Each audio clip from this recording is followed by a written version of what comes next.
우리를 시험에 들게 하지 마옵시고 다만 악에서 구하옵소서. 사실 신앙생활은 치열한 전투입니다. 영적 공격이 있다는 이야기죠. 그래서 우리가 시험에 들기도 하고 때로는 넘어지기도 합니다. 왜냐하면 우리가 참 약하기 때문입니다. 그래서 기도해야 된다는 이야기예요. 우리로 하여금 시험에 들지 않고 그리고 악에 빠지지 않기를 위해서 기도하라는 거예요. 하나님의 도움을 구하라는 거예요. 그렇게 하는 여러분 되기를 축복합니다. 지난주에 우리가 죄 사함에 대한 기도를 들었죠. 우리 죄를 사하여 주옵시고 또 우리가 우리의 죄를 사하겠습니다. 이 기도의 순서를 놓고 보면 목욕한 사람이 목욕하고 새 옷을 입은 사람이 그 옷을 깔끔하게 관리하는 것처럼 우리가 죄 사함을 받은 다음에 또 죄에 빠지지 않기를 위해서 기도하는 그런 기도의 내용이죠. 몸이 아픈 사람이 건강을 회복하고 나서 다시 재발하지 않도록 관리하는 것과 같은 오늘 본문의 기도는 그런 기도입니다. 자, 우리에게 시험을 받는데 이 시험에는 두 종류의 시험이 있어요. 첫째는 하나님이 주시는 시험이 있습니다. 하나님이 허락하시는 시험. 이 시험을 다른 말로는 테스트 혹은 트레이닝, 훈련, 그렇게 우리가 이야기할 수 있을 것입니다. 학생들은 학교에서 공부하면서 시험을 치릅니다. 그런데 시험 좋아하는 학생 아무도 없어요. 그런데 왜 그렇게 싫어하는 시험을 학교가 선생님이 요구할까요? 그 시험을 통해서 아이들의 성적을 평가하고 그리고 시험을 통해서 성적을 향상시키기 위한 목적이잖아요. 그래서 공부 언제 해요? 시험 기간에 해요. 그래서 영적인 세계도 마찬가지예요. 하나님께서 우리에게 시험을 허락하는 이유는 우리의 믿음의 성적을 테스트해보고 야, 너 믿음 성적이 형편없구나, 너 믿음 성적 좀 올려야 되겠구나 해서 우리의 믿음을 성장시키기 위해서 우리를 시험하신단 말이죠. 자, 성경 야고보서 1장 2절 4절은 이렇게 우리에게 말씀합니다. 자, 같이 읽죠. 시작. 네, 형제들아, 너희가 여러 가지 시험을 당하거든 온전히 기쁘게 여기라. 이는 너희 믿음의 시련이 인내를 만들어내는 줄 너희가 알미라. 인내를 온전히 이루라. 이는 너희로 온전하고 구비하여 조금도 부족함이 없게 하려 함이라. 동의 됩니까? 이 말씀이 은혜가 됩니까? 아멘이 됩니까? 아멘 못하겠습니까? 형제들아, 믿는 사들아, 너희가 여러 종류의 시험을 당할 때 어떻게 반응하라? 어떻게 반응하라? 그렇게 인상 쓰지 말고 좀 해봐요. 어떻게 반응하라? 온전히 기뻐하라. 아멘? 진짜로 아멘? 진짜로 그렇게 하고 있습니까? 왜 그렇게 기쁘게 반응하라고 합니까? 너희가 앞에서는 여러 시험이라고 했는데 뒤에서는 믿음의 시련이라고 설명했죠. 믿음의 시련이 인내를 만들어낸대요. 그리고 그 인내 속에서 우리가 어떤 사람이 됩니까? 온전하고 구비하여 조금도 부족함이 없는 하나님의 사람이 만들어진다는 거예요. 아멘. 그래서 기뻐하라는 거예요. 아이들이 시험 보면서 성적이 향상되듯이 우리도 시험을 통과하면서 믿음도 잘하고 인격도 잘하고 성품도 잘하는 이런 결과를 가져오기 때문에 기뻐해라.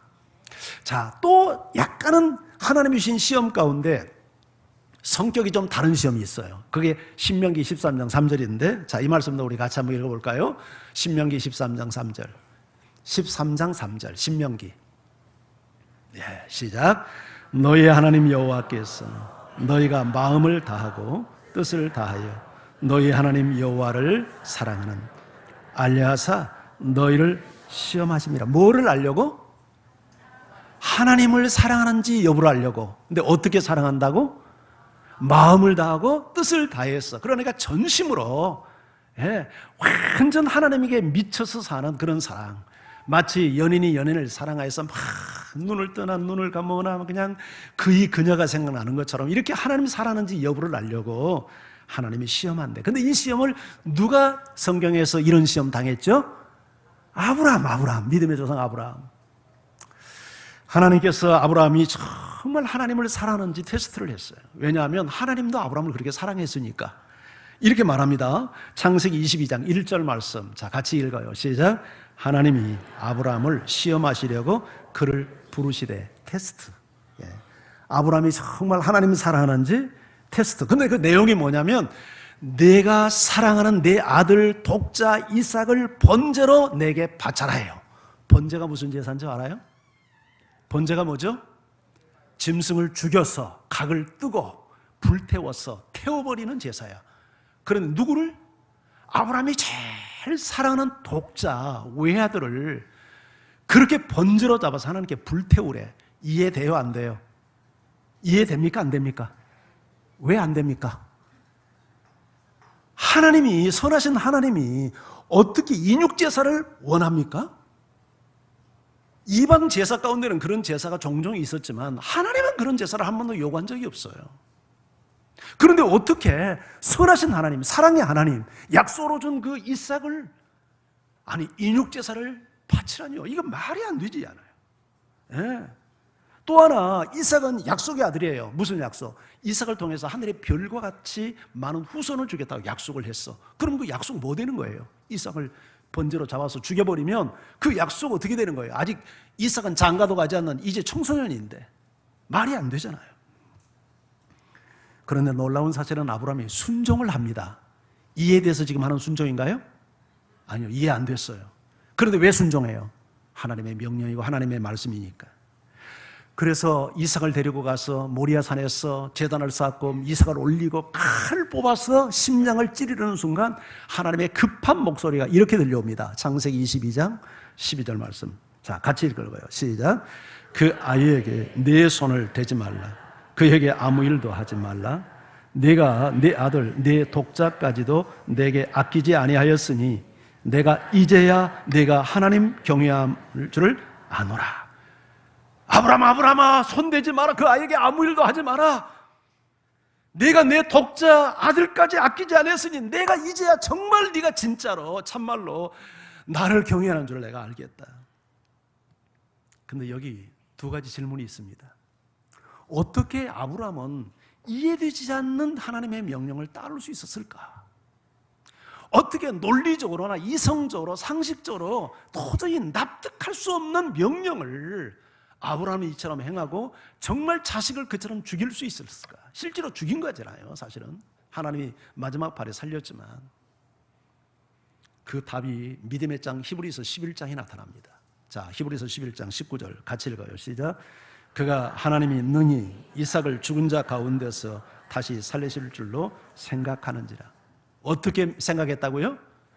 내가 하나님의 명령을 따라서 죽이지만 하나님은 다시 부활시켜서 하나님의 첫 번째 약속, 아브라함 이 이삭을 통해서 하늘의 별과 같이 후손을 주겠다는 약속을 지킬 줄 믿었대요. 참 대단한 믿음 아닙니까? 만약에 이성적 판단을 했다면 이거 도저히 순종 못합니다. 그런데 아브라함은 이성적으로 하나님의 말씀을 논리적으로 따지지 않았어요. 합리적으로 따지지 않았어요. 상식적으로 계산하지 않았어요. 하나님의 말씀은 무조건 진림을 믿었어요. 앞뒤 말씀이 이성적으로는 충돌이에요. 그런데 그는 순종해요. 앞에 말씀도 맞고 뒤에 말씀도 맞는데 내가 순종하면 하나님은 이삭을 다시 살려서라도 앞에 한 약속을 이루실 것을 믿었대요. 할렐루야. 이런 믿음을 여러분이 소유하기를 주님의 이름으로 축원합니다.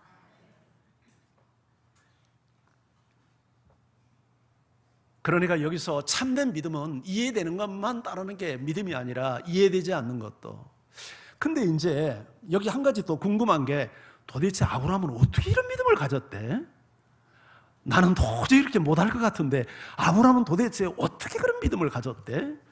처음부터 아브라함이 그런 믿음 가졌을까요? 아니요.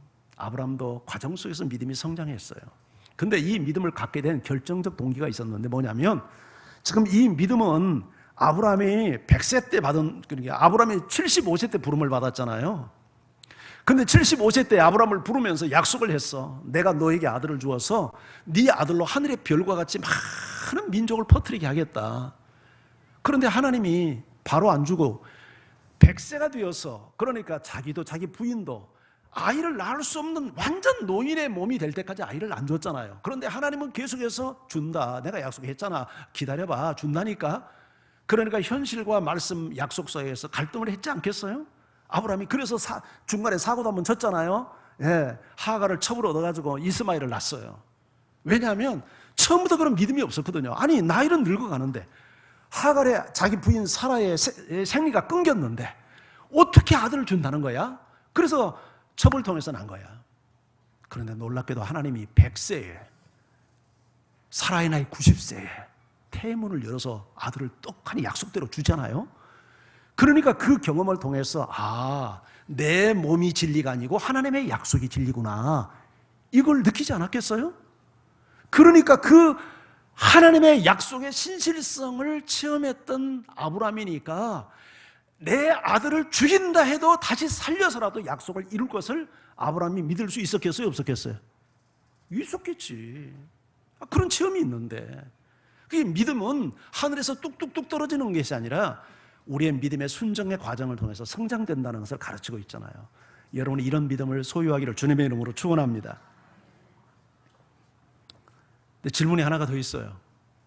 그게 뭔 질문이냐면, 하나님께서 아브라함을 시험할 때 네가 아브라함을 바쳐라, 이제야 네가 정말 네가 이삭을 바쳐서 네가 나 경외하는지를 내가 한번 보겠다. 그래서 아브라함이 순종하니까 아브라함 아무 일도 하지 마라, 그 아이에게 손대지 마라, 이제야 네가 나 경외하는 줄을 알겠다. 이 말 진짜일까 가짜일까요? 진짜예요 가짜예요? 뭐가 진짜예요? 이 말 가짜예요. 하나님이 이걸 정직하게 말하는 거 아니야. 왜냐하면 하나님이 아브라함이 이삭 바치기 전에 아브라함이 이삭 바칠 줄 알았을까요? 몰랐을까요? 근데 알았는데 바치고 나서 이제야 네가 나 경외한 걸 내가 아노라, 그러면 말이 맞아요 안 맞아요? 말이 안 맞잖아요. 근데 왜 이런 표현을 해요? 이걸 전문적 용어로 신인 동형론이라고 말을 해요. 신인 동형론. 이 말은 뭐냐면 하나님이 인간적 입장에서 인간이 이해할 수 있도록 설명하기 위해서 하는 말이라는 거예요. 이 말이. 이건 가짜예요. 그러니까 하나님은 아브라함이 이삭 바치기 전에 다 알았어. 만약 그걸 몰랐다면 그분은 하나님 아니야. 왜? 하나님의 속성 가운데 뭐가 있어요? 전지성이라는 게 있어요. 전지성. 전지하신 하나님이 우리의 속을 말하지 않아도 다 주집사님 마음 들여다보고 있는데 그거 몰랐다고 하면 그 하나님 아니지. 그 하나님은. 그렇잖아요. 다 알고 있어. 그런데 왜 알면서 왜 아브라함을 이렇게 힘들게 만들었을까? 그건 아브라함을 확인하기 위해서가 아니라 사실은 아브라함 자체를 위해서예요. 아무리 공부를 많이 해도 시험을 안 보면 내 실력이 서울대 갈 실력인지 여기 홍대 갈 실력인지 모르잖아요. 근데 내 실력 평가는 언제 합니까? 시험을 딱 치르고 나서 수능 시험을 봐봐야 내 실력이 나타나잖아요. 내가 시험 보니까 서울대 가겠다. 내가 시험 보니까 나는 홍대 가겠네. 나는 시험 보니까 서강대 조금 높여서 서강대 갈 수 있겠어. 이게 전부 다 시험을 통해서 평가하듯이 아브라함도 이 시험을 통해서 사실은 자기 믿음을 평가받은 거예요. 내가 하나님 사랑하고 있구나. 내가 하나님 경외하고 있는구나. 시험을 통과해보지 못하면 아무리 실력이 있어도 객관적 인정을 받을 수가 없어. 자기 자신도 그게 주관적인 인정도 못 받아. 근데 시험을 딱 통과하면 자기 실력을 평가하듯이 아브라함도 이 시험을 통해서 자기 믿음의 평가를 하나님께 받은 거예요. 우리가 이해하지 못하는 시험을 당한다든지 고통을 겪는다든지 무리한 하나님의 명령을 받았을 때 따지려고 하지 말아요. 이해하려고 하지 말아요. 이게 하나님의 말씀이면 그대로 그냥 순종해요. 아멘. 그런 순종을 통해서 하나님이 살아계시구나, 이게 진리구나, 이게 생명이구나, 이게 나에게 복이구나, 그걸 체험하는 거예요. 체험. 그러면서 더 높은 수준의 믿음으로 우리가 성장해 갑니다. 자, 시험은 두 종류가 있다고 그랬는데 첫 번째, 누가 주는 시험?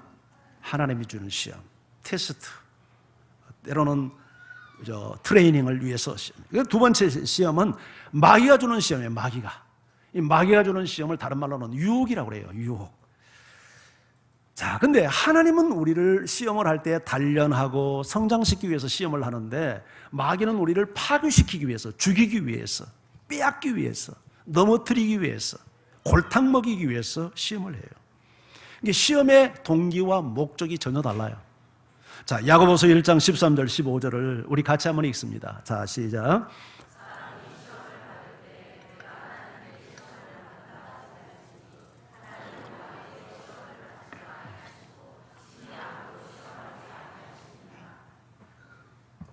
그 다음에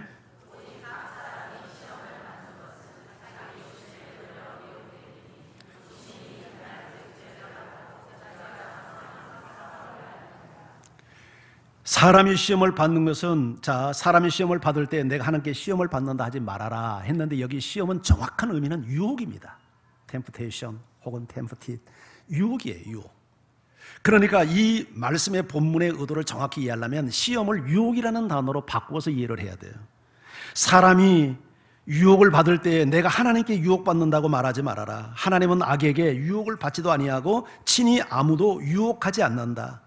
사람이 유혹을 받는 것은 자기 욕심에 끌려서 유혹을 당하는 것이다. 이해됩니까? 그런 의미입니다. 근데 유혹을 받는데 유혹을 하는 자가 있다는 말이죠. 유혹은 유혹하는 자가 있지 않겠어요? 그 유혹하는 자가 누구냐면 사탄이에요. 근데 사탄이 무엇을 가지고 유혹하냐면 우리의 욕심을 통해서 유혹을 한다는 거죠. 욕심. 그래서 욕심이 잉태한 즉 죄를 짓고 죄를 지으면 사망이 이렇게 된다. 그렇게 말씀을 하는 거예요. 근데 사단이 사용하는 세 가지 무기가 있어. 우리를 공격하는. 그걸 요한일서 1장 15절 16절이 이렇게 이야기합니다. 자, 요한일서 2장 15절 16절. 자, 같이 읽어봐요. 시작. 이 세상이나 세상에 있는 것들을 사랑하지 말라. 누구든지 세상을 사랑하면 아버지의 사랑이 그 안에 있지 아니하니, 이는 세상에 있는 모든 것이 육신의 정욕과 안목의 정욕과 이생의 자랑이니 다 아버지께로부터 온 것이 아니요 세상으로부터 온 것이라. 이 세상이나 세상에 있는 것 사랑하지 말래. 이 세상에 있는 것들이 뭐냐면 세 가지인데, 육신의 정욕, 그 다음에 안목의 정욕, 그 다음에 이생의 자랑. 이것은 아버지께로 오는 것이 아니래. 세상으로부터 온 것이래. 사탄으로부터 오는 거야. 사람은 이 정욕이라는 건 욕심이잖아요. 예, 육신의 정욕, 욕심, 안목의 눈에 보는 것에 대한 욕심, 이 세상 것을 자랑하고 싶어하는 욕심, 이것 때문에 미혹을 당한다는 거예요. 인류의 첫 번째 조상 아담과 하와가 이 세 가지로 넘어졌잖아요. 하나님이 금하신 선악과를 보니까 어떻게 했다고요? 너무너무 먹고 싶었대. 육신의 정욕이죠. 그리고 또 보고 보아도 또 보고 싶더래. 너무 과일이 아마 아름답게 생겼던 모양이야. 뭐예요? 안목의 정욕이죠. 이걸 먹으면 너무너무 지혜로워서 세상의 왕이 될 것 같았대. 하나님이 될 것 같았대. 뭐예요? 이생의 자랑이죠. 근데 둘째 아담으로 오신 예수님도 똑같은 유혹을 당했잖아요. 40일 금식하고 있는데 사단이 나타나가지고 이 돌로 떡을 만들어서 먹으래. 하나님의 능력을 너 먹고 사는 것에 사용하래. 뭐예요? 육신의 정욕. 그리고 천하 만국을 예수님에게 보여주더니 자기에게 절하면, 예배하면 그거 다 주겠대. 뭐예요? 안목의 정욕. 그리고 성전 꼭대기에 세우더니 뛰어내리래. 천사가 당신을 받들어서 하나님의 아들됨을 만천하에 드러나게 할 거래. 뭐예요? 이생의 자랑. 그런데 그 사탄이 우리도 똑같이 유혹해요. 안목의 정욕, 육신의 정욕. 육신의 정욕이 뭡니까? 제일 자주 일어나는 게 먹고 사는 문제, 또 육체적인 쾌락, 늘 이런 것들 때문에 인생의 문제가 복잡하지 않습니까? 육신의 욕망을 위해서 늘 이것 때문에 우리가 시험에 들고 넘어지고 쓰러지잖아요. 안목의 정욕이 뭐예요? 보는 거. 예, 오늘날 이 몰카니 뭐지 다 이게 안목의 문제 아닙니까? 보는 거. 여러분들이 텔레비전을 봐도 텔레비전에 유익한 프로가 많아요. 그런데 유익하지 않는 거 보지 마세요. 유익하지 않는 영화 보지 마세요. 유익하지 않는 젊은 사람들 음란물 접속하지 말아요. 유익하지 못한 그런 삼류 잡지들 읽지 말아요. 그게 우리에게 주는 유익이 아무것도 없어요. 여러분의 영을 망가뜨려요. 죄짓게 만들어요. 여행도 지나친 여행은 삼가세요. 여행에 목숨을 거는 분들이 있어요. 여행 필요해요. 때로는 환기를 위해서 여행 필요해요. 그러나 여행을 위해서 태어난 사람처럼 살면 안 돼요. 그건 육신의 안목의 정욕을 위해서 하는 거예요. 이 보는 것은요, 소유를 자꾸 하게 만들어요. 소유를 하게 만들어요. 우리 자매님들 같은 경우는 한 가지 조심해야 될 게 있는데, 드라마도 조심해야 되지만 홈쇼핑 조심하세요. 이 홈쇼핑 보면 말이죠, 대책 없이 막 전화질합니다. 막. 예. 그래놓고 그냥 쓰지도 않는가 막. 우리 교회도 그런 자매님이 있다고 제가 언제 한번 들었어요. 근데 한두 분이 아닐 것 같아. 예. 막 그러면서 말이 빚지고 말이죠. 이 안목의 정력. 이생의 자랑이 뭐예요? 막 세상 거 자랑하고 과시하고 주목받고 싶고 명예 얻고 싶고 그냥 돋보이고 싶고 말이죠. 그래서 막 명품 들고 그냥 뭐 브랜드 아니면 그냥 뭐 입지도 않고 그냥 이게 다 뭡니까? 이생의 자랑 아닙니까? 이런 것들을 통해서 사탄이 우리를 공격해 온다는 거예요. 여러분 조심할 수 있기를 바랍니다. 자, 그런데 또 하나 사탄이 우리를 공격하는데 이렇게 유혹을 가지고도 공격하지만 시험하지만 시련을 통해서도 고통을 안겨서도 우리를 시험하는 경우가 있어요. 이 시험을 누가 당했냐면 욥이 당했어요. 욥. 자, 욥이 말이죠. 정말 동방의 제일가는 그 욥이 이제 그 동방의 제일가는 부를 잃었잖아요. 한순간에 재난으로 10자식을 한순간에 잃어버렸잖아요. 그리고 또 자기 건강을 잃었는데 욥기서를 보면 자기 몸에서 구데기가 나왔대. 세상에 얼마나 끔찍해요. 그리고 자기 피부가 다 진흙으로 덧칠을 해놓은 것 같았대. 얼마나 피부가 거칠어졌으면. 친구들이 와가지고 위로하러 왔다가 일주일 동안 말도 못하고 울기만 했잖아요. 얼마나 욥의 그 몰골이 처참했으면. 그런데 이런 그 공격을 어떻게 당했냐면 욥이 그 사탄이 참소를 했잖아요. 하나님이 어떻게 보면 원인 제공을 했어요. 야, 너 어디서 왔냐? 나 세상을 돌아다녀 와서. 너 욥이라는 친구 봤냐? 예, 봤죠. 그 욥이 너무너무 믿음이 좋고 세상에 그런 욥과 같은 친구가 없다. 하나님 괜히 그런 줄 압니까? 다 돌봐주고 다 이렇게 뭐 살만하게 해주니까 그렇죠. 참소를 합니다. 참소는 고자질하는 거예요. 여러분 절대 고자질하면 안 돼. 아멘. 남의 말 할 때는 언제나 좋은 말 하세요. 아멘. 사탄의 역사예요. 그건 100% 사탄의 역사입니다. 남 얘기를 할 때는 언제나 좋은 얘기, 선한 이야기, 그 장점을 말해야 되지. 장점이 다 있는데도 꼭 남이 보지도 않는 숨겨져 있는 그 단점을 끄집어내가지고 거짓말 아니죠. 근데 그게 사탄의 역사라니까. 단점 없는 사람 어디 있어요? 다 단점이 있지. 그런 짓 하면 안 돼. 그건 사탄의 방법이에요. 사탄이 그랬잖아요. 참소. 고자질한 거야. 자꾸 트집을 잡아내고 괜히 그런 줄 압니까? 그러니까 하나님이 허락을 합니다. 참 하나님도 좀 그 괜히 꼬임에 넘어가는 것 같잖아요. 사탄의 꼬임에. 허락을 해. 근데 왜 허락하냐면 욥의 믿음이 절대 그런 믿음이 아니라는 걸 증명하기 위해서. 근데 그 당하는 시련이 너무너무 고통스럽잖아요.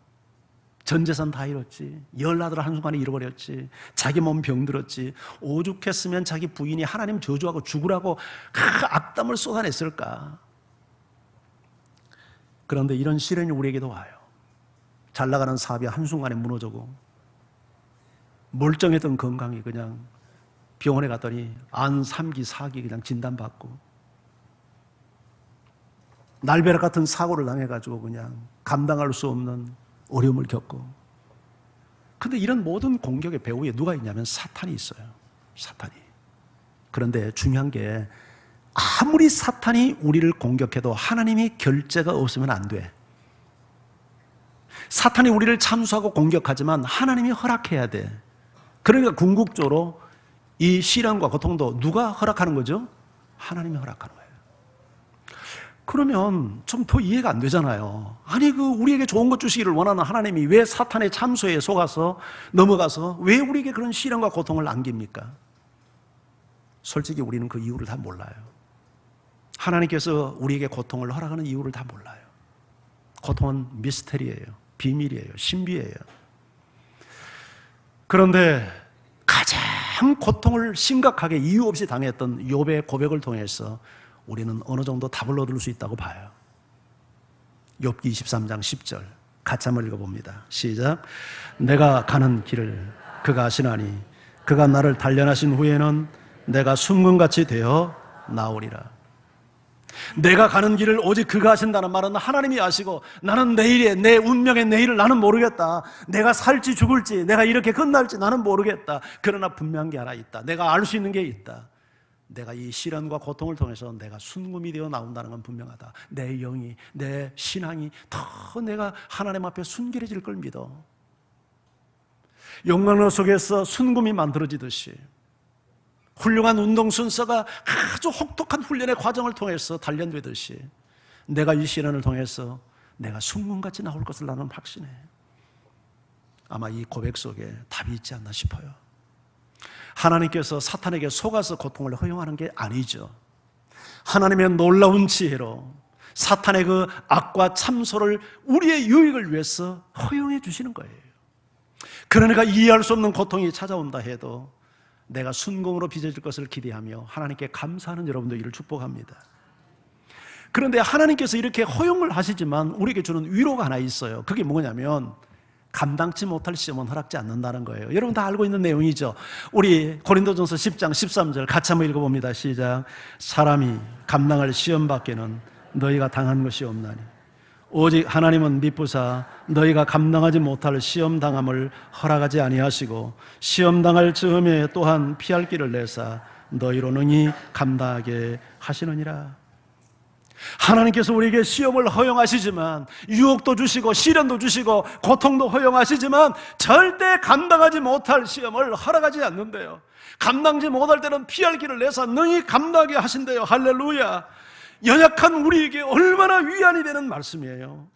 사탄은 우리를 파괴시키고 멸망시키고 하나님신 모든 것을 앗아가기 위해서 공격하지만 하나님의 놀라운 지혜와 섭리로 그것까지도 사용해서 우리를 성화시켜가지고 우리를 성숙시키고 하나님의 성품을 담도록 허락하시지만 결단코 감당치 못할 시험은 허락하지 않고 레벨에 맞게 믿음의 수준에 맞게.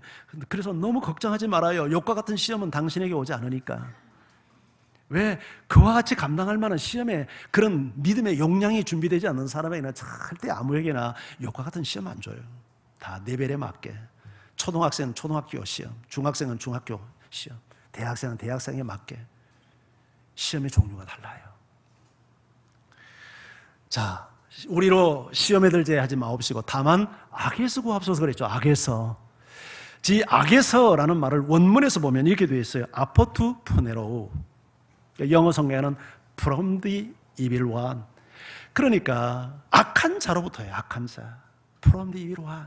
악한 자로부터 하나님께서 악한 자로부터 우리를 구해 주십시오. 이런 기도예요. 이 악한 자가 누굽니까? 사단이에요. 사탄. 그러니까 그 욥을 그렇게 고통스럽게 했고 유혹을 하는 자가 누구냐면 사탄이에요. 사탄. 우리를 넘어뜨리게 하는 자. 첫 인류의 조상 아담을 넘어뜨리고 예수님을 넘어뜨리게 했던 자가 사탄이에요. 이 사단으로부터 우리를 구해 주십시오. 보호해 주십시오.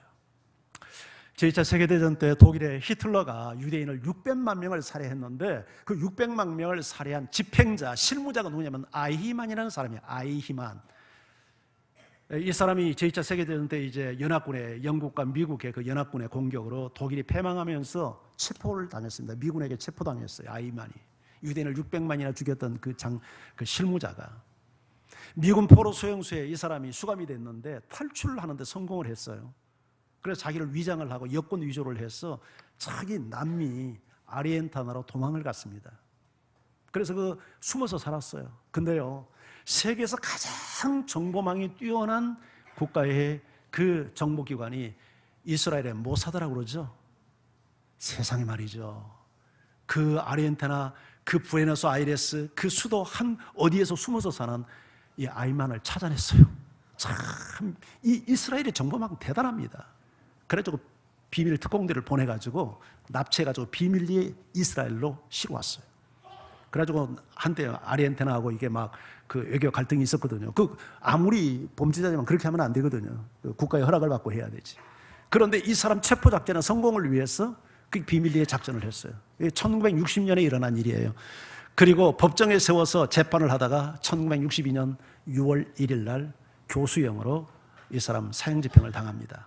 근데 이 재판할 때 그때 증인이 참여했어요. 아이만을 재판하는데 증인이 누가 참여했냐면 폴란드에 있었던 그 유명한 아우슈비츠 소형소에서 수감돼서 고통을 당했던 사람인데 그 사람 이름이 누구냐면 예이엘 디브르라고 하는 사람이에요. 예이엘 디브르라는 사람이 이 아이만 재판에 증인으로 참석을 하는데 법정에 들어와서 아이만을 뚫어지게 보더니 그만 졸도를 해버렸어요.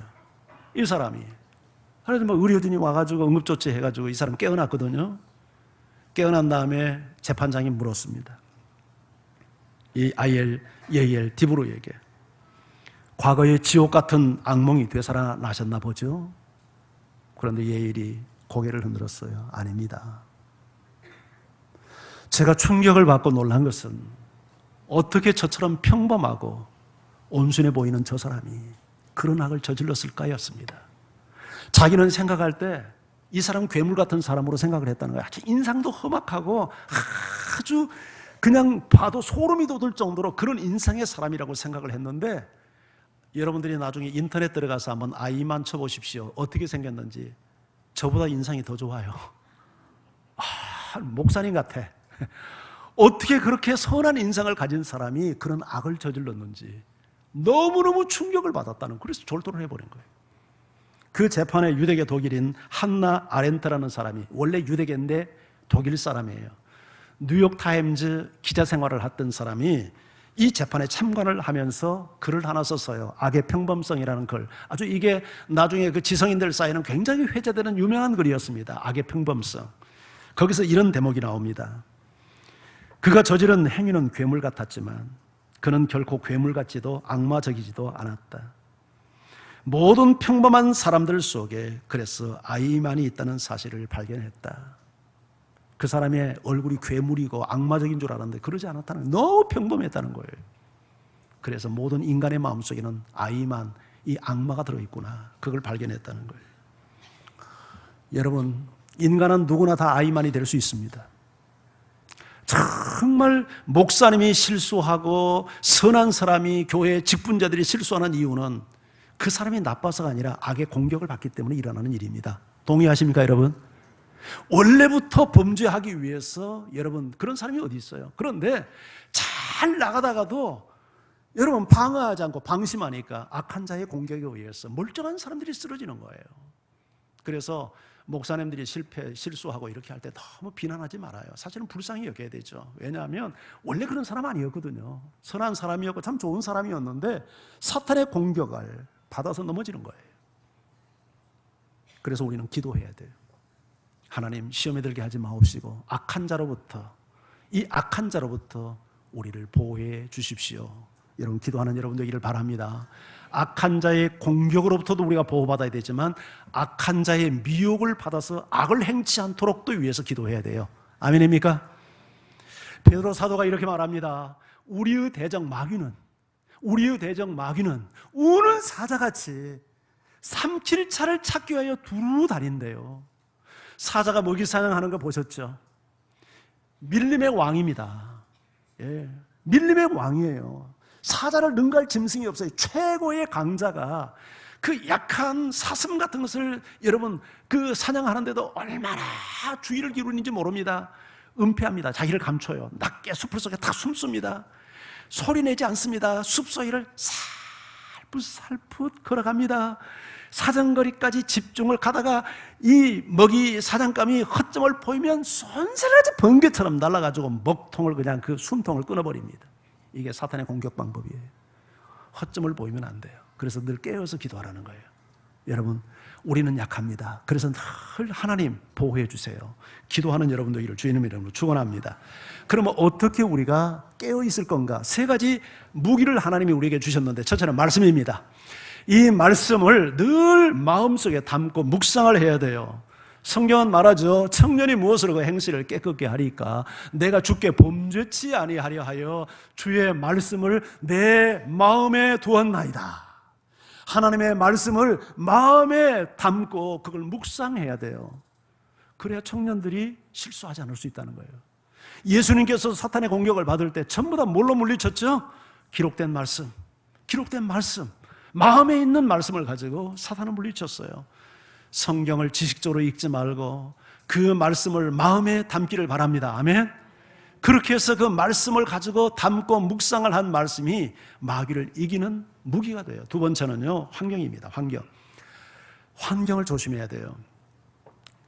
사람마다 말이죠, 사람마다 약점이 있어요. 그러니까 우리가 아버지 하나님 시험에 들지 말게 하옵시고 이렇게 기도하면서 시험에 드는 환경을 자꾸 찾아다니면 그 기도는 진정성이 있습니까? 없습니까?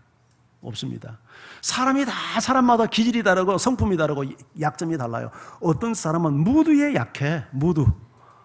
무드 약한 사람은 무드 잡는 데 가면 안 돼. 그러면 실패해. 어떤 사람은 먹는 것에 약해. 먹는 것에 약한 사람은 자기 약점에 자꾸 노출되고, 술 좋아하는 사람은 술친구 만나면 안 되는 거예요, 사실은. 술집 근처 가려고도 하지 마라. 환경을 멀리 해야 돼. 어떤 사람은 이 분노 감정, 이런 사람은 그 화내는 거 조심해야 되고요. 어떤 사람은 돈에 약하고, 어떤 사람이 이성에 약하고, 어떤 사람은 뭐 다 약점들이 있잖아요. 그 약점들을 방어할 줄 알아야 돼요. 근데요, 사탄은요, 우리의 약점도 공격하지만 강점도 공격합니다. 강점도. 강점을 어떻게 공격하냐면, 자기의 강점을 믿고 방심하고 자만하다가 쓰러지는 경우들이 많아요. 그래서 성경 뭐라고 말해요? 섰다고 생각하는 자 넘어질까 조심하라. 방심하지 말라는 얘기죠. 오히려 우리의 강점이 약점되어져서 사탄의 공격을 받을 수 있어요. 성경은 이렇게 말합니다. 복 있는 사람은 악인의 꾀를 쫓지 않고 죄인의 길에 서지 않고 오만한 자 자리에 앉지 않는다. 다 환경이잖아요. 서고 앉고 다 이게 환경이에요. 이게 복 있는 사람은 죄 짓는 환경에 가지 않는 거예요. 여러분, 그렇게 승리하는 여러분 되기를 바랍니다. 마지막 세 번째는요, 기도하는 거예요. 기도. 오늘 내용이 시험에 들게 하지 마옵시고 다만 악에서 우리를 구해 주옵소서라고 기도하라는 거 아니에요? 예수님께서 제자들에게 너희가 시험에 들지 않도록 깨어서 기도하라 그렇게 가르쳤잖아요. 원수의 공격은 우리 힘으로 이길 수 없어요. 우리는 절대적 하나님의 보호와 지혜가 필요해요. 그래서 기도해야 돼요. 깨어서 기도하는 여러분 되기를 바라요. 혹시 여러분 시험 가운데 있는 분이 있습니까? 혹시 악에 빠져 있는 분이 있습니까? 진리를 떠난 분이 있습니까? 기도할 수 있기를 주의 이름으로 축원합니다.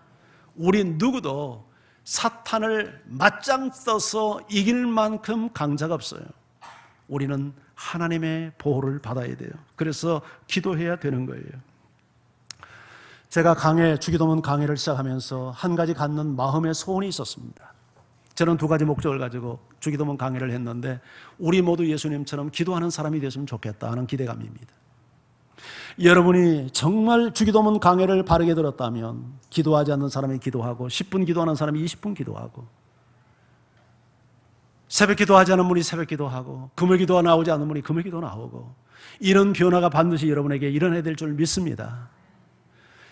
그래서 나날이 살아가면서도 하나님 만나는 시간이 없이 늘 그저 일상을 위해서만, 육을 위해서만 살면 영적으로 100% 깨집니다. 우리는 기도하는 일에 우선순위를 두고, 예수님이 하나님이지만 그분은 인간의 몸을 입혔을 때 누구보다도 많이 기도했듯이 여러분 모두가 기도의 사람들이 되기를 원합니다. 특별히 바르게 기도하기를 바랍니다. 예수 믿기 전에 우리의 인간적 소원이나 구하는 그런 수준 낮은 그런 기도가 아니라 정말 하나님의 이름과 나라와 뜻을 구하는 차원 높은 기도를 드리는 이런 예수님과 같은 기도를 여러분이 드릴 수 있기를 바랍니다. 개인적으로도 기도해야 되지만 저는 우리 교회가 교회적 기도를 더 힘쓰기를 원합니다. 특별히 새벽에 함께 모여서 기도하고, 우리가 금요 기도에 함께 모여서 기도하기를 원해요. 여러분, 새벽 기도하는 거 쉬워요, 어려워요? 어려운 거 사실이에요. 그렇지만 불가능하지는 않아요. 하려고 마음만 먹으면 다 할 수 있어요. 좀 일찍 자면 돼요. 10시에 자면 다 할 수 있어요. 제 얘기 자주 한다고 욕하지 말아요. 목사가 그러면 당연히 그렇게 해야 되지, 뭐 목사 그것도 안 해먹고 사례비 받고 사냐?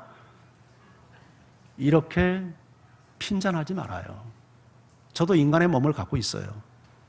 제가 무슨 목사여서 가는 게 아니라 우리가 다 같이 똑같이 육을 갖고 있는 입장에서 제가 공유하기 위해서 하는 건데, 제가 항상 4시 반에 일어나요.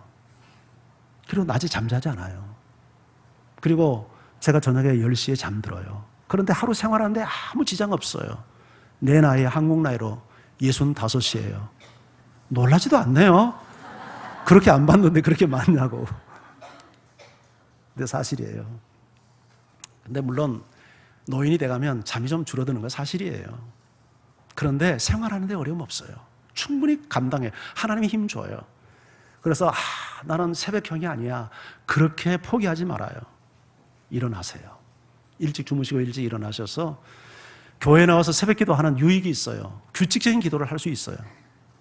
집에서 내가 개인적으로 교회 나올 수 없는 환경이 있는 분은 어쩔 수 없죠. 그걸 선택할 수밖에 없지만 그걸 할 수 있다면 교회 나와서 하는 게 좋겠다고 봐요. 왜냐하면 지속적으로 내 기도를 이어갈 수 있는 가장 좋은 환경은 새벽 기도를 쌓는 거더라고요. 목사도요, 새벽 기도 안 나면 집에서 기도 안 해요. 안 한다고요. 예. 근데 교회에 나와야 기도가 돼요. 참, 그래서 교회를, 하나님의 성전을 기도하는 집이라고 말하는 것은 이건 틀림없는 얘기예요. 여러분들이 새벽을 깨워서 나오시고 오늘 이 이야기를 목사의 넋두리로 받지 않고 하나님의 음성으로 받아들이는 여러분 되기를 바랍니다. 자, 한번 시도해 볼 뿐만 아멘. 안 하는 분은 못 하겠다는 거죠. 하나님 말씀이 아니라 이 말이죠. 예. 아멘 하세요. 예? 별이도 아멘. 예. 그리고 한번 해봐라. 예? 그러면 하나님이 힘준다. 청년들이 기도해야 돼. 청년들이. 요새 청년들이 다 죽었어. 보면 청년들이 다 죽었어. 참 안타까워.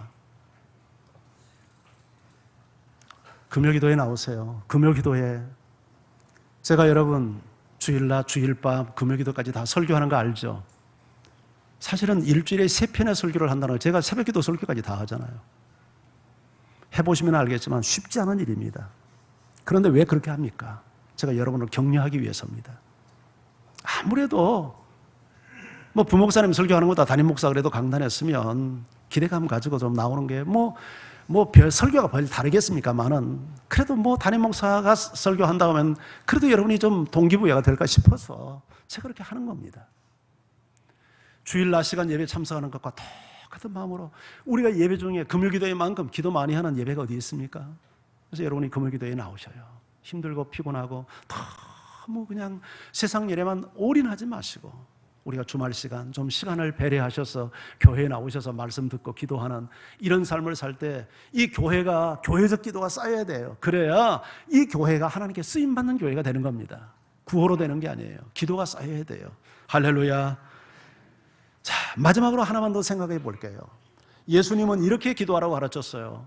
나를 시험에 들게 하지 마옵시고, 이게 아니라 우리를 시험에 들게 하지 마옵시고, 우리를.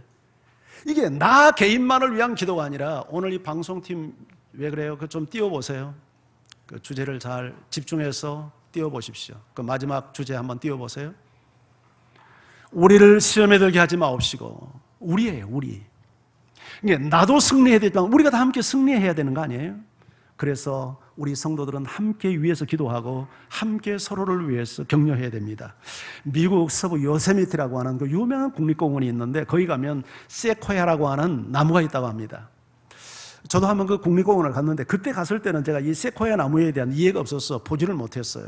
근데 나중에 제가 책을 통해서 보니까 이 세코야 나무를 소개하는데 큰 나무는 아름다리 그 둘레의 길이가 말이죠 20m나 되고 높이가 100m인데 우리 오늘 장문수 장로님이 오셔가지고 목사님 그게 제일 많이 나는 건 120m까지 자랍니다 그러더라고요. 예, 그런데 100m, 120m까지 자라는 그 나무가 어떤 강풍에도 쓰러지지 않는답니다. 그러면 뿌리를 깊이 내리는가? 그렇지도 않대요. 요세미티 지역은 아주 토질이 좋고 수분이 많기 때문에 나무가 뿌리를 깊이 내릴 이유가 없답니다. 뿌리가 굉장히 얕은데 어떻게 그러면 그 강풍에도 그 나무가 100m, 120m까지 자란 나무가 쓰러지지 않지? 이유는 딱 하나입니다. 세코야 나무는 군락을 이루고 있고 나무 뿌리가 전부 다 이렇게 얽혀 있습니다. 얽혀 있어요. 혼자 자라지 않아요. 함께 자라는 거예요. 여러분 여기에 영적인 중요한 비밀이 있지 않습니까? 신앙생활을 살 때 혼자 할 수 없습니다. 함께 해야 됩니다. 우리가 하는 것입니다. 아멘. 그래서 우리가 서로 모여서 우리가 이런 교회적 기도가 그래서 필요하고 서로를 기도하고 서로를 격려해야 되는 거예요. 여기에 교회의 중요성이 있고 순모임의 중요성이 있잖아요. 여러분 우리의 신앙은 1대1로 하나님과의 수직적인 관계도 가야 되지만 형제와 형제끼리 수평적 관계가 중요해요. 그래서 여러분들이 교회 생활할 때 절대 나는 하나님만 중요하지 사람은 중요치 않아. 이건 굉장한 독선입니다. 신앙생활을 그렇게 하면 잘못하는 거예요. 백발백중 사탄에게 먹이사냥이 됩니다. 그렇게 하면 안 돼요. 여러분들이 교회에 소속하시고 순예배도 모이시고 그래서 서로 모여서 서로 기도 제목을 나누고 서로를 격려해야 돼요. 성경은 이렇게 말합니다. 전도서 4장 우리 같이 한번 읽어볼까요? 9절에서 12절 시작.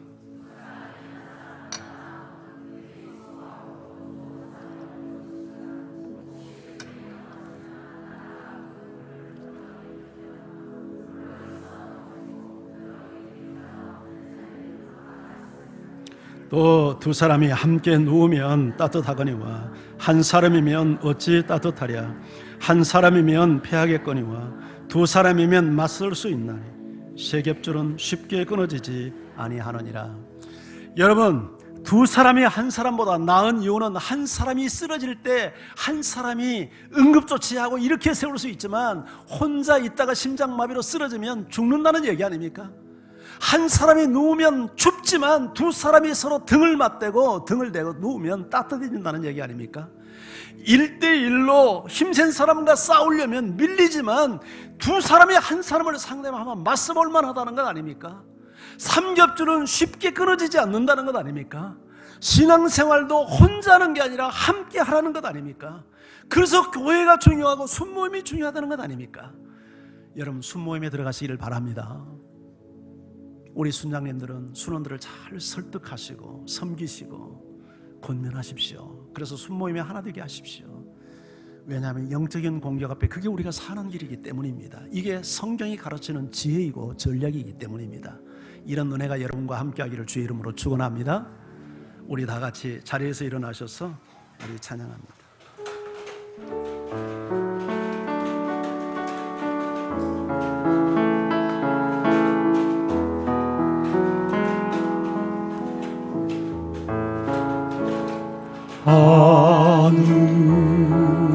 하늘에 계신 아버지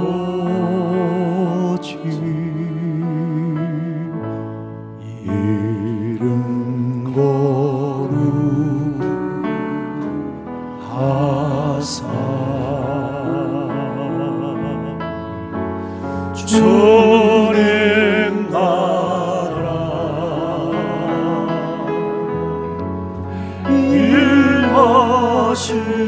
일하시고 뜻이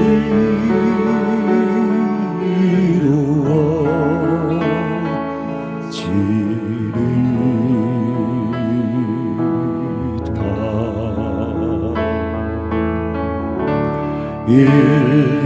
일용할 양식 주시고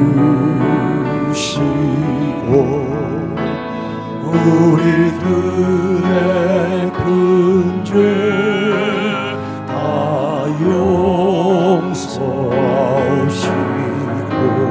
또 시험에 구원하시고 악에서 구원하소서. 주의 나라 주의 권세 주의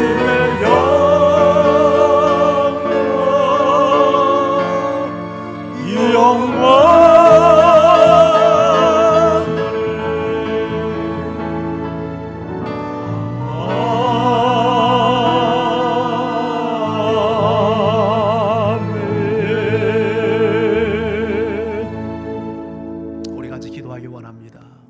하나님, 우리는 참 약합니다. 그래서 자주 쓰러지고 시험에 들고 넘어집니다. 우리를 이 시험에서 건져주시고 악한 자의 공격으로부터 우리를 보호해 주십시오. 원수마귀 사단은 육신의 정욕과 안목의 정욕과 이생의 자랑으로 우리를 무수히 공격해 옵니다. 말씀과 기도와 환경의 지혜로 우리가 승리하게 하소서. 우리의 유익을 위해 주시는 하나님의 시험에도 아브라함처럼 패스하게 하시고 우리를 고통스럽고 파괴시키기 위해서 주는 사탄